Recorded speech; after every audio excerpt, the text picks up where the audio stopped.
रायगड, महाराष्ट्रासह देश विदेशातील ताज्या बातम्या पाहण्यासाठी मॅक्स इंडिया लाईव्ह चॅनलला सबस्क्राईब करा आणि बेल आयकॉन दाबायला विसरू नका.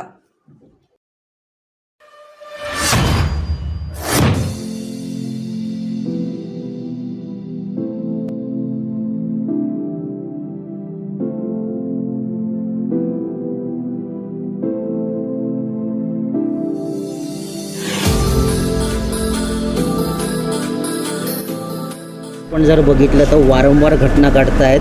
प्रशासनावर कुठली कारवाई केली जात नाही, काय सांगाल? आता आपण बघितलं असेल तर गेल्या महिन्याभरामध्येच डोंबिवलीमध्ये एक दुर्दैवी घटना घडली होती. अनेक लोकांचे बळी त्यामध्ये गेले होते आणि आज देखील डोंबिवलीमध्ये एक दुर्दैवी घटना घडलेली आहे. डोंबिवली एका मोठ्या बॉम्बवर बसली की काय असं वातावरण एकंदरीत डोंबिवलीच्या सर्व नागरिकांमध्ये आहे. मी आज ट्विट देखील सकाळी केलं आहे की भोपाळ गॅस ट्रॅजेडीसारखी ट्रॅजेडी होण्याची प्रशासन वाट बघत आहे का? प्रशासनातील अधिकाऱ्यांना या गोष्टीचं कुठलंही गांभीर्य नाही असं एकंदरीत दिसतं आहे.